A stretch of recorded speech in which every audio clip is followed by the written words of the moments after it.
Nasa loob kong nahaplos ang talukap ng mga mata niya at ramdam kong nagulat siya sa ginawa ko pero hinayaan niya lang ako at pinakiramdaman ang bawat haplos ko. Ayos ka lang ba? Hindi ko malaman kung tanong ba iyon o paghahayag na pagod nga talaga siya, buhat ng malamyos kong boses. Patuloy kong hinahaplos ang parteng mukha niya at lumako ang mga daliri ko sa ilong niyang matangos. Hindi naman sobrang tangos pero matangos. Bagay na bagay lamang sa kanyang mukha. Tumango lang siya bilang tugon pero hindi nagsalita. Wari ko'y dinadama niya ang bawat haplos ng daliri ko sa kanyang mukha. Mukha atang nag-e-enjoy siya at nare-relax. Hindi ka nakakatulog sa gabi? Hindi ko na napigilang itanong dahil kapansin-pansin ang kanyang earbuds na noon ay wala naman. Umiling siya. Hindi. Kakaisip sa'yo. Natigilan ako. Parang kasalanan ko pa ata. Naramdaman niya namang tumigil ako sa paghaplos sa mukha niya kaya umungod siya. Batid niya at pagpatuloy ko lang ang ginagawa ko sa kanya kanina. Huwag kang tumigil. Saad niya kaya pinagpatuloy kong muli ang paghaplos sa mukha niya. Natutuwa naman ako na mukhang nararelax nga siya. Ang kaso lang baka makatulog na siya rito. Paano kami uuwi? Alam, dito kami matulog na dalawa. Baka makatulog ka, Dexter. Hindi pa tayo makauwi niyan at hindi ka magising. Saad ko nang may pagkabahala sa boses. Hindi yan. May senses are all open. Batid niya namang wag ako mabahala at makakauwi naman kami. Huminga na lamang ako ng malalim. Naisipan ko siyang kantahan para huwag akong dapuan ng antok. Gusto mong kantahan kita? Tanong ko. Bahagya naman niya iminulat ang isa niyang mata. Kumakanta ka? Tumango ako. Oo, marunong naman akong kumanta pero hindi ganoong kagaling at hindi rin ganoong kaganda ang boses ko pero pwede mo nang pagtiyagaan. Umayos siya ng higa at muling pumikit. Sige nga, kantahan mo ako. Yung kakalma ako ha. Napangiti naman ako. Gustong-gusto ko talagang kumakanta. Ito yung gusto ko na may taong gusto akong kumanta. Anong gusto mong kantahin ko? Kahit na no, bahala ka na. Tumikim ako para ikondisyon ang boses ko at nag-umpisa na nga akong kantahan siya. Matapos kong kantahan siya, nanatili lang siyang tahimik. Nakatulog na ba ito? Sa kuryosidad ko'y minulat kong isa niyang mata nang bigla siyang tumawa. Nangunot ang noo ko. Ba't siya tumatawa? Bakit ka natawa? Takang tanong ko. Ba't mo kasi binubulat-lat ang mata ko? Tanong niya habang tatawa-tawa pa rin. Akala ko'y napangitan siya sa boses ko. Akala ko'y nakatulog ka na eh. Sagot ko. Anong title ng song na iyon? He Can't Help Falling in Love with You. Nagagandahan kasi ako sa kantang iyon. Palagi kasi yung pinapatugtog ni Inang noong mawala si Amang at nakagawian ko ng minsang kantahin. Bakit yun ang kinanta mo sa akin? Tanong pa niya na parang may kahulugan iyon para sa kanya. Wala naman. Yun kasi ang nakagawian kong kantahin parati eh. Nahawa lang ako kay Inang. Tapat kong rason at baka kung anong iniisip niyang dahilan. Akala ko, you can't help falling in love with me. That's why you sang that song. Saad niya na ikinabilog ng mga mata ko sa gulat sa kanyang pagkakaintindi. Ba't yun ang kinanta ko? Alinsunod akong umiling. Hindi. Yun lang gusto kong kantahin sa'yo. Sabi mo kasi baala na ako kaya kinanta ko yung alam ko na banayad sa tenga. Mariin kong pagtanggi sa mali niyang iniisip na may kasama ng paliwanag. Natawa lang siya. Okay, if you say so. Parang ayaw niyo pang maniwala kaya nang inituloy ang magkabila kong pisngi. Huwag ka mag-isip ng iba, Ginoo. Sana pala hindi na lang kita kinantahin kung yan lang din naman palang iisipin mo. Batid ko na sana hindi na lang ako nagmagandang loob na kumanta. Nakakahiya lang. Umuso siya tinawakan ng pisngi ko na ikinapitlag ko. But seriously, you have a good voice. Oh no, a beautiful one. It was soothing and very calming. Kita ko kahit madilim kung gaano nangislap ang mga mata niya. Parang wala siyang ibang nakikita kundi ako lang. Tanging paghanga lang ang mababasa sa kanyang mga mata. Paghangang parang imposibleng mapaglaho ni Numan. Salamat. Banayad ko sinabi at napasinga pa ako nang hawakan niya ang bato ko at iniyuko niya ako para sa ili ng halik. Ramdam ko ang marahang pagdampi ng labi niya sa akin. His kisses are passionate this time na tila inaanyayahan niya akong tugunan ng bawat galaw ng labi niya. Hindi ko alam kung bakit nagawa niya akong tangayin at kusa na lamang ako napapikit at tumugon sa halik niya sa paraang alam ko. Siya ang first kiss ko. Wala pang ibang nakakahalik sa akin ng paulit-ulit kundi siya pa lang, kaya hindi ko alam kung paano ba tumugon sa halip ng isang binatang gaya niya. Naramdaman ko ang pangiti niya habang nanatiling magkadaop ang aming mga labi. Damandama ko ang kagalakan niya sa ginagawa kong pagtugon. Sandali siyang huminto at nagulat ako sa sunod niyang ginawa. Bumangon siya sa pagkakahiga sa kandungan ko at inihiga niya ako sa ibabaw ng windshield. Baka mabasag ang salamin. Sa takot ko'y nagawa ko siyang itulak pero hindi siya nagpaawat at sa halip ay pinaibabawan niya pa ako at idiniin ng higa sa ibabaw ng windshield. Ang sakit mo, Dexter! Batid kong wag niya akong idiin ang husto at wag niyang ibigay ang hustong bigat niya sa akin. Pagkaklang siyang natawa. Hindi mababasag basta-basta ang windshield ng sasakyan ko. Kasintibay ko iyan. Kasintibay ba na mukha niya? Kasintibay na mukha mo? Tanong ko sabay napakurap-kurap akong tumitig sa mukha niya. He just growled. You're saying something harsh to me, Eunice. He said as if I heard him by my words. Hinawakan ko ang mukha niya, ang kanang pisngi niya. Hindi ba bukod sa matibay ito ay makapal din? Inosente kong tanong na ikinasagitsit niya. Inosente ka ba o ano? Bakit hindi mo pa diretsong sabihin sa akin na makapal ang mukha ko? Ginagamit mo pa ang maamo mong mukha. Sagot niya na merong iritasyon sa boses. Natawa ko. Biro lang. Pero totoo. Marunong ka bang real talk ha? Nagulat ako na bigla niya akong kilitiin na siyang ikinahagikhi ko. Dexter, tumigil ka Ginoo, nagbibiro lang naman ako eh. Saway ko sa kanya dahil panay na ang uga ng sakyan niya sa kakalikot namin sa ginagawa niyang pangingiliti sa akin. Napasinghap ako nang dumako ang kanyang labi sa leeg ko. Ito na naman. Your sad is so addicting. Sambit niya. Batid na ang kaseryosohan kaya alinsunod akong napalunok. Huwag mo na ako lalagyan muli ng marka sa leeg ko ha. Sa susunod na linggo ipasukan na sa eskwela. Hindi ako pwedeng pumasok ng may scarf. Baka maging tampulan ako ng chismis. May pakiusap kong sinabi. Nagangat siya ng mukha sa akin. Next week? Pag-uulit niya. Tumango ako. Oo, next week na. Balik eskwelahan na dahil tapos ng bakasyon. So you will be surrounded by a lot of male students there. Yun talaga ang unang pumasok sa isip niya. Third year na ako sa college. Hindi na yun bago sa akin at isa pa yung walang nagtatangka lumapit dahil takot silang mabigo. Maagap ko ng paliwanag dahil ayokong pati ba naman isipin niya pa. Oh, then good. Mabuti kong ganoon. Hindi na kita kailangan bakuran ng gusto. Saad niya na may katigasan ng boses at hinalikan ako ng alinsunod sa labi. Ginagawa niya ng hilig ang paghalik sa akin nang walang pahintulot ko. Ayoko ng pakiramdam na baka makasanayan ko. Hindi kailangan ng pagbabako, Dexter. Hindi naman ako ganoong babae na basta pumapatol na lang kung kanino. Batid ko na huwag na siyang gumawa ng kahit na ano. I know that. Pero lalaki ako kaya alam ko ang likaw na bituka ng mga kapwa ko lalaki. At hindi mo maaalis sa akin maging sigurista. Bagay ganyan kakaganda. Tukoy niya sa mukha kong kinahumalingan niya. Hindi ko pa rin lubos sa kalain na mayroong binatang santilyan ang mahuhulog sa akin ng ganito. Ubod na ng yaman, ubod pa ng kisig. Kahit sinong babae pa pangaraping ibigin ng gaya niya. Magandang umaga, Eunice. Good morning, Binibini.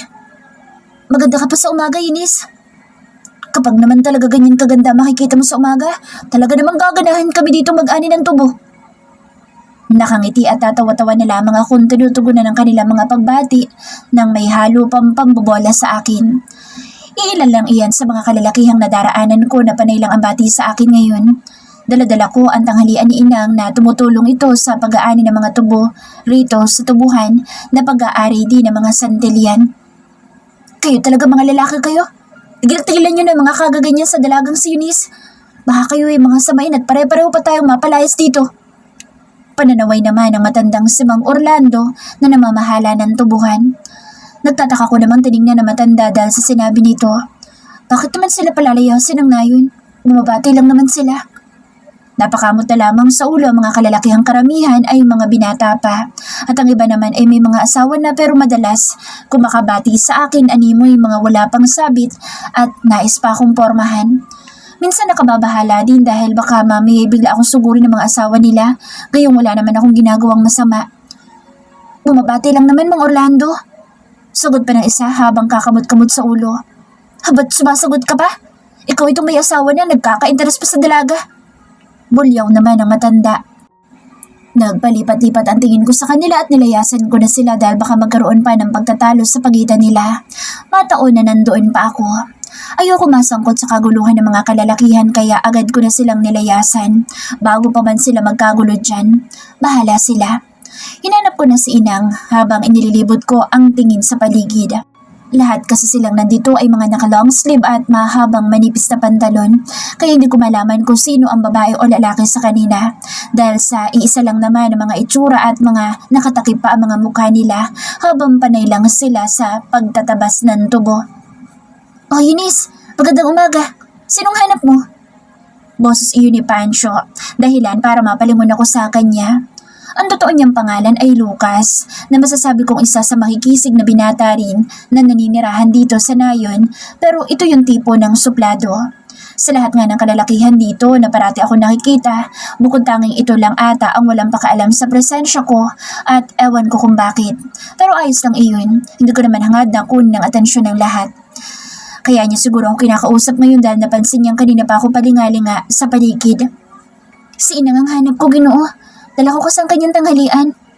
Itinaas ko ang bayong at pinakita ko sa kanya kung nasaang nakapaloob ang pagkain. "Luto mo iyan?" Tanong niya. Tumango ako. "Oo, luto ko ito." Tumango-tango lang din siya sabay itinuro ko nasaan si Inang. "Nandoon si Manang Felicia sa kubong pahingahan. Halika, sasamahan na kita." Mula dito, tanaw ko na nga si Inang na nagpapaypay ng sarili gamit ang kanyang sombrelong gawa sa banig. Muli akong bumaling kay Pancho. "Hindi na, Pancho. Kita ko na si Inang mula rito. Ako nang pupunta doon mag-isa. Maabala pa kita kaya sige na, bumalik ka na sa pagtatabas ng tubo." Batid kong hindi niya na ako kailangan samahan pa. "Sasamahan na nga kita." Pamimilit niya.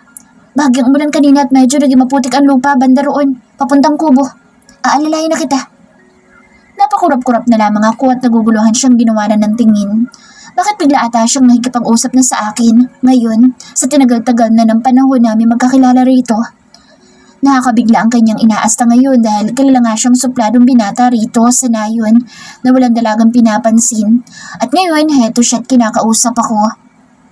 Akala ko nga noon, bading siya. "Hindi na talaga, Pancho. Nakakaya sa'yo. Baka kung ano pang isipin ng mga taga rito. At alam mo namang malisyoso sila kung mag-isip." Muli kong pagtanggi. Maghahatid lang naman ako ng pagkain kay Inang. Kailangan pa ba akong alalayan? Ako'y lubos na nahihiya dahil makakaabala ako ng tao. "Ano namang iisipin ng mga iyan? Aalalayan lang naman kita. Baka gusto nilang pagtatagain ko sila." Masungit niyang sinabi na mayroong panininda kaya nalaki ang mga mata kong napatitig sa kanya. Pagtatagain?" Hintakot kong tanong. Tumawa siya. "Biro lang? Seryoso ka ata masyado. Halika na, gutom na si Manang. Hinihintay na yung tanghalian niya. Maga yung kakain, 10:30 na eh." Napakurap-kurap ako at marahan tumango habang yakap ang binalot sa dahong pagkain ni Inang na nasa bayong. Kinabahan ako doon sa sinabi niya. Mabuti na lang nagbibiro lang naman pala siya. Totoong maputik banda rito kaya naman pala niya ako gustong alalayan. Hiniyaan ko siyang hawakan ng kamay ko habang nananawid sa gitnang palayan. Ito kasi ang daan patungong kubong pahingahan. Kapiraso lang naman ang lalakarin pero sa lawak ng lupain ay parang ang layo-layo. Nagulat pa ako nang ilagay niya na lamang bigla sa ulo ko ang sombrero niyang gawa rin sa banig. Binigay niya sa akin ang sombrero niya, dahilan para matigilan ako. "Suotin mo iyan. Tarik na tarik ang araw, masyado na mainit. Tingnan mo nga oh, bago ka palang sumasalang sa initan, pulang-pula na yung magkabilang pisngi." Batid niyang wag kong huhubarin ng akmasa nang ibabalik ko ang kanyang sombrero. "Pero naiinitan ka rin." Huhubarin ko na sana para ibalik sa kanya pero nagawa niya lang idiin sa ulo ko. "Suotin mo na nga sabi eh. Huwag na natin pagtalunan iyong sombrero na iyan. Halika na. Tumatagal pa tayo lalo dito sa ilalim ng initan. Masusunog ang iyong balat." Kutis ko pala talaga ang kinababahala niya. Ayos lang naman sa akin na mangitim. Pero hindi talaga ako nangingitim kahit na ano pa ang paaraw na gawin ko. Namumula lang pero mamaya babalik na rin sa dating kulay. Madalas natawag nga sa akin ng iba'y Eunice Labanos. Tumango na lamang ako at nagpatuloy na kami sa paglalakad. Hanggang sa nakarating na kami sa kubo ay hawak pa rin ni Pancho ang kamay ko. "Inang, ang tanghalian niyo." Iaabot ko na sana kay Inang ang pagkain niya nang matigilan din ako sa pagsasalita nang biglang tumikim si Inang habang ang tingin niya ay nasa kamay kong hawak pa nga rin pala ni Pancho. Naalarma ako. Pancho, ang kamay ko. Batid kong bitawan niya na dahil nandito na kami ngayon sa kubo at nasa harapan na kami ni Inang. Hindi niya rin ata na malayang hawak niya pa rin pala ang kamay ko. Kaya parang bigla rin siyang natauhan at agad niya na rin namang binitawan ang kamay ko. Patawad. Hingin pa umanhin niya at kita ko ang hiya niya gayong kaharapan namin si Inang. Ayos lang Pancho. Nais mo lang namang alalayan ako pang hindi ako madulas. Batid ko na walang problema pero mukhang hindi ata ayos kay Inang nang makita ko kung paano siyang umismid sa akin, sa amin ng binata. Lihim na lamang ako napailing. Kahit kailan talaga itong Inang ko na ito. Mga binatang sandalyan lang talaga ang hinahayaan niyang humawak sa akin. Inilagay ko na ang pagkain niya sa lamesa. Inang, ito na po ha. Yung request niyo na ulam. Kumain na kayo. Salamat nak. Umuwi ka na. Agaran niyang pagtataboy sa akin kahit kadarating ko lang. Pagpahingahin niyo naman muna ako. Masyadong mainit. Tarik na ang araw oh. Sad ko at naupo sa tabi niya. Oo nga naman manang. Hayaan niyo muna si Eunice dito sa ko. Kinakausap pa kita? Matari naman pambabara ni Inang kay Pancho upang putulin ang pagsasalita nito. Inang! Saway ko sa kanya. Hindi magandang sungitan ng tao nagmagandang loob lang namang alalayan ako patungo rito. Wala naman siyang pakay na kung ano sa akin. Bumuntong hininga na lamang si Inang at kitang-kita naman ang pagkapahiya ng binata. Wala naman kasing ginagawang masama yung tao. Maupo ka nga Pancho. Utos ni Inang na akala mo naman ay kakastuguhin ito at sa tono niya ay parang may nagawa itong kasalanan. Naupo naman ang binata sa upong kahoy rin na katapat ng kinauupan namin. Sabay tumikim at hinarap ang mataray na si Inang. Pasensya ka na. Alam mo namang pagdating talaga sa anak kong dalaga, ganito talaga ang manang niya. Kaya pasensya na sa inasta ko. Hingim pa umanhin ni Inang. Napangiti naman ako sa pagpapakumbaba ni Inang sa pagkakataong ito. Alam naman kasi na lahat na si Pancho ay hindi siya ang tipong interesado sa mga kababaihan dito sa Nayon. Mga taga-ibang lugar nga ang napapabalitang nagiginobya niya. May ilang taon na rin siya rito sa Nayon namin at hindi talaga siya tubong probinsya. Hindi siya talaga taga rito. Ang alam ko ay dati itong taga Maynila na napadpad lang dito at dito na nanirahan. Kaya madalas tahimik lang siya ngunit marami namang naging kaibigan. Ayos lang po manang. Naunawaan ko. Dalagang yung anak. Natural lang na maalarma kayo sa binatang katulad ko na humawak sa kamay ng anak nyo. May pagkamagi noon itong sinabi, batid na baliwala ang inasal kanina ni Inang. Ngumiti si Inang. Kumain ka na ba iho? Halika na sumalo ka sa akin. Marami itong nilutong binalot ni Eunice. Sigurado. Panyaya ni Inang sa binata na aking kinabigla. Hindi na ho. Salamat. Kakain na rin ho kami mamaya. Pagtanggi ni Pancho at tipid na ngumiti. Ay, hindi. Sabayan mo ako. Pilit ni Inang. Natawa na lang ako dahil bago sa akin ang pinapakitang ito ni Inang. Nakakatuwa lang na makitang maayos ang naging pakikitungo niya sa mabait na binatang ito ngayon. Hindi na ho. Sige na Pancho, sumabay ka na ng pagkain kay Inang at tikman mo luto ko. Sabihin mo sa akin kung masarap ba. Batid kong wag na siyang tumanggi pa at wag nang mahiya. Napakamot na lamang siya sa ulo at wala nang nagawa kundi sumabay sa pagkain. Naghugas muna sila ng kamay at saka nag-umpisa ng kumain. Sarap na ka. Puri ni Inang sa luto kong adobong atay balunan at ginataang langka. Tumangutango naman si Pancho habang umunguya, kaya napangiti naman akong napagmasdan siya. Masarap? Oo, masarap. Pwede ka na mag-asawa.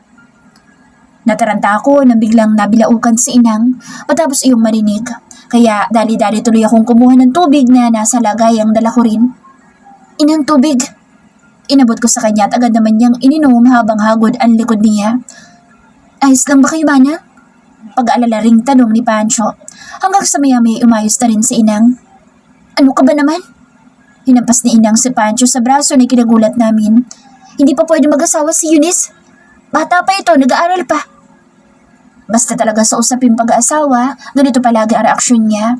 Hindi matawaran ang paghindi pero banggitin mo ang isang pangalan ng binatang Santillan, baka siya pa ang hindi maganda o gaga sa suporta. Napabuntong hininga na lamang ako. Ang Inang ko talaga ay minsan hindi ko na alam ang gagawin, kaya mapapailing ka na lang. Nagbibiro lang naman ho ako eh. Ang sarap po kasi ng niluto ng anak niyo. Napakamod sa ulo si Pancho na ikinatawa ko na lang. Baka may plano ka rin diskartehan itong anak ko, Pancho. Ay huwag ka na magtangka dyan. Kailangan may isang buong kumpanya ka muna bago mo maligawan itong anak ko. Diretsahang sinabi ni Inang, dahilan para mamilog ang mga mata ko. Inang, mali ang sabihin iyan. Saway ko sa kanya dahil masyado niya namang iniinsulto ang binata ng harap-harapan. At isa pa, hindi naman manliligaw sa akin itong si Pancho. Imposible iyon dahil noon pa man, hindi naman ako nito pinapansin. At sa tuwing nakikita ko ay parang normal lang na hindi magkakilala, ni hindi bumabati. Kaya siguradong imposible magnais itong ligawan ako gayong suplado ito. Nataon lang na sinamahan niya ako rito dahil siya ay nagmagandang loob lamang. Natawang bigla si Pancho. Isang kumpanya lang po ba? May himig na pagkaaliw sa boses niya na tila batid niya ring huwag siyang hinahamon. Napaawang naman ang bibig namin ni Inang sa narinig namin. Ano raw? Nilalang niya lang isang kumpanya? Palagay ko'y nagbibiro lang siya. Oo, meron ka ba nun? Kapag meron ay sige, maaari mo naligawan ito si Eunice. Pero alam natin na isa ka lang din kagaya namin. Pare-pareho lamang tayo ng mga estado dito ng pamumuhay. Batid ni Inang, nawala itong pag-asa sa akin kung wala lang din namang yaman. Nasa po ko na lang ang noo ko sa mga pinagsasabing ito ni Inang. Masyadong diretso ko magsalita, hindi iniisip ang mararamdaman ng kausap. Tumangutango si Pancho. Sige Manang. Anong sige? Panabay pa namin tanong ni Inang dito. Maliligaw talaga siya sa akin? Babalakin niya? Napakurap-kurap ako na patitig sa mukha niyang makisig. Tanda ko pa noong unang salta niya rito. Hindi ito ganito kaitim. May kaputian ito dati. Pero ngayon kulay tan skin na siya pero gwapo pa rin naman. Sige po, di bahalin na lang. Paglilinaw niya na hindi niya na ako liligawan o mas tamang sabihin hindi na. Naguguluhan ko siyang tiningnan pero si Inang naman ay ngumiti sabay tumango. Yan, mas mabuti nang tumanggap ng katotohanan at realidad sa buhay, iho. Hindi mo naman mapapakain ng anak ko ng pogi lang, saka puro itlog lang. Hindi ba? Kailangan mapera. Sa panahon ngayon ay Inang! Hindi ko na nga napigilang hindi magtaas ng boses. Hindi ko kinakaya ang mga salitaan niya sa harapan ko pa at sa harap ng ibang tao. Nakakaya sa binatang ito ng intensyon lang naman ay magmagandang loob. Ihatid ako rito sa kubo. Pero ngayon ganito na ang tinatamon niya mga salita. Nakakahiya. Aba, bakit? Ako'y nagiging praktikal lang sa buhay. Gusto ko mapunta sa tamang lalaki ang anak ko. May ipinaglalabang katwiran ni Inang kaya hindi ko siya makapaniwala ang tiningnan. Kapag po ba ang lalaki hindi kasing yaman ng iba, hindi na agad tamang tao? Makahulugan ang tanong ni Pancho na ikinatigil namin. Katumbas lang po ba ng salapi ang halaga ng anak niyo? Dagdag pa niya na ikinatulala ko. Para namang may kumurot sa puso ko sa sinabing iyon ni Pancho. Bakas ang pagiging seryoso sa mukha niya. Hindi naman siya galit pero naroon ang pagpapamukha. Aba Pancho, maginahinig ka sa sinasabi mo iyo. Saad ni Inang na halatang hindi alam ang isasagot dahil sa dinami-rami ng lalaki, si Pancho lang ang nakapagsalita sa kanya ng ganito. Ngumiti lang si Pancho at muling tumango. Naunawaan kong ang tanging kagustuhan niyo lang sa anak niyo ay pawang kabutihan lang. Pero hindi kayo sigurado kung kayo mismo nakabubuti sa kanya. Halatang natameme si Inang at nagawa niya na lang duruin ang binata pero walang salitang namutawi sa kanya dahil hindi niya alam ang sasabihin. Halatang labis na natamaan si Inang. Hindi rin naman ako makapaniwalang ang lakas ng loob dito na sabihin iyon ng harapan kay Inang nang walang kangilag-gilag. Pero inaamin ko may parte sa akin na natuwa. Mabuti pa ang ibang tao, nakikita ang lagay ng sitwasyon ko. Nakakatuwa lang din na kung sino pa ito lalaki madalas hindi pumapansin sa akin, siya pang makakaalam ng kalagayan ko. Pancho, sambit ko na lang sa pangalan niya dahil kahit ako'y hindi ko alam ang sasabihin. Hindi rin ho tama na dahil sa personal niyong hangarin, kailangan niyo pa siyang gawing tila isang pedestal at gawin siyang espesyal. Espesyal ho si Eunice, pero hindi tamang kailangan manghamak kayo ng tao dahil lang sa palagay niyo, hindi nababagay sa anak niyo at tingin niyo ay walang maipagmamalaki. Diretsahang sinabi ni Pancho ng walang pag-aalinlangan. Ang tapang niya para sabihin iyon sa mismong harapan ni Inang. Hindi ko alam pero parang may umuusbong na paghanga sa loob-loob ko. Ngayon lang ako nakakita na lalaking ganitong mayroong paninindigan sa sinasabi niya at nasasabi niya ng rekta sa taong kausap. Mata siya kung sa mata tumingin at ang mga salita niya ay malaman na talagang kahit ako'y mapapaisip at uusigin ng konsensya kung sa akin iyon sasabihin. Magaling ang dila ng Ginoong ito pagdating sa pagiging totoo sa sinasabi. Hindi niya ako lubos na kilala, ganoon din si Inang. Hindi namin siya nakakasama sa araw-araw pero masasabi ko lahat ng nasabi niya ay pawang tama. Sino ka para sabihin niya lalaki? Sa pagkakataong ito ginalit niya si Inang. Tumayo na si Pancho pero nanatiling casual lang ang itsura, sabay huminga ng malalim at isinukbit niya ang kanyang sombrero sa kanyang ulo. Mauna na ho ako. Paalam na niya pero bago pa man siya umalis may sinabi pa si Inang na ikinatigil niya. Kung naisin mo man ang ano ko, ngayon pa lang sinasabi ko nang wala kang pag-asa. Bukod sa dukha ka na nga, mayabang ka pa. Akala mo kung sino kang bata ka? Para ako'y pagsalitaan mo ng ganyan na hamak na mas nakatatanda sa'yo? Puno ng pangiinsulto na ani ni Inang. Inang, tama na! Sabay ko sa kanya dahil sobra na ang lumalabas sa bibig nito. Dumako naman ang tingin ko kay Pancho. Pasensya na talaga sa Inang ko, Pancho. Abot-abot ang hinging tawad sa kanya dahil sa inasal ngayon ng aking ina. Duda ako, Eunice, na mag-ina kayo. Bukod sa hindi mo siya kamuka, ang layo pa na ugali mo sa kanya. Banat pa niya sabay umalis na. Napaawang na lang ang bibig ko na sunundan siya ng tingin habang si Inang parang aatakihin sa puso.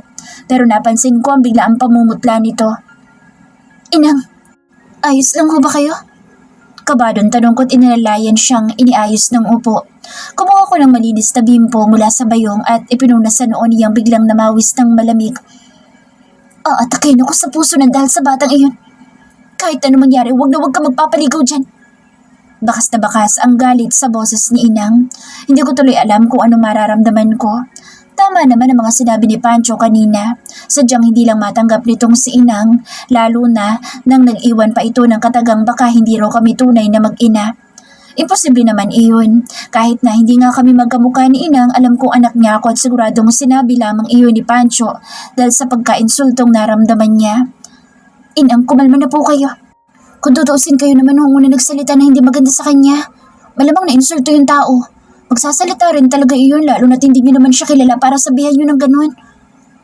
Sinubukan kong paliwanagan siya na may mali din siyang nasabi sa binata. Totoo lang naman ang sinabi ko, Eunice. Naging tapat lang naman ako na kung wala siyang yaman, huwag siyang sumubok. Talagang ang pinaninindigan niya ang kamalian na sa palagay niya ay tama. Hindi ko alam pero hindi ko magawang kampihan si Inang. Sang-ayon pa ako sa sinabi ni Pancho. Tama no, baka kung ano lang mangyari sa inyo. Hindi rin naman kayo tatanggap ng paliwanag.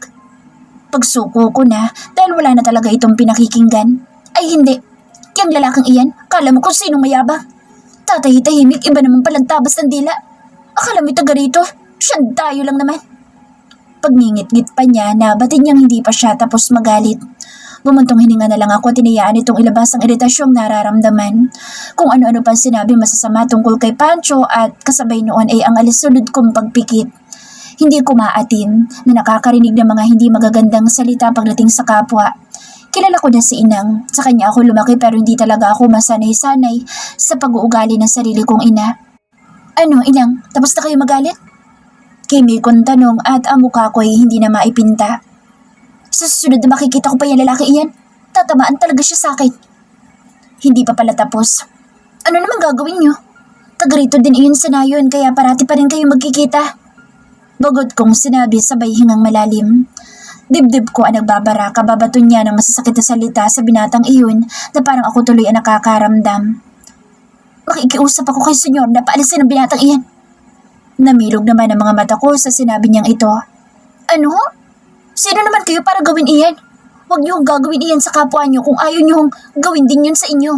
Kasalanan niyo rin naman ba't kayo napagsalitaan ng ibang tao ng ganoon? Kasi ganyan ang ugali niyo.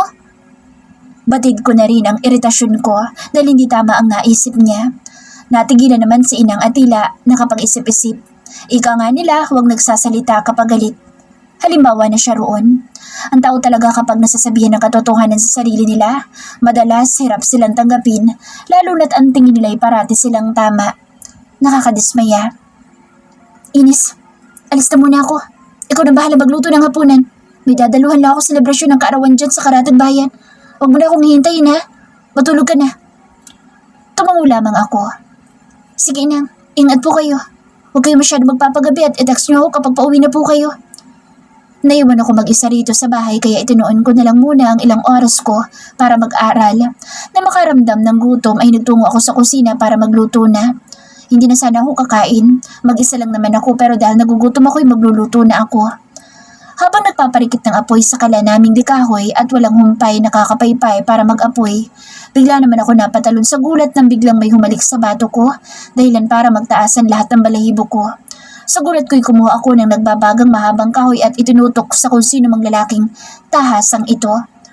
Pagharap ko ay laking gulat ko nang makita si Daniel na nakataas ang kamay pero may ngising nakapaskil sa muka. Parang nakainom ito base sa itsura. At isa pa kahit may distansya sa pagitan namin ay naamoy ko ang pinaghalong amoy ng panlalaking pabango at amoy ng alak.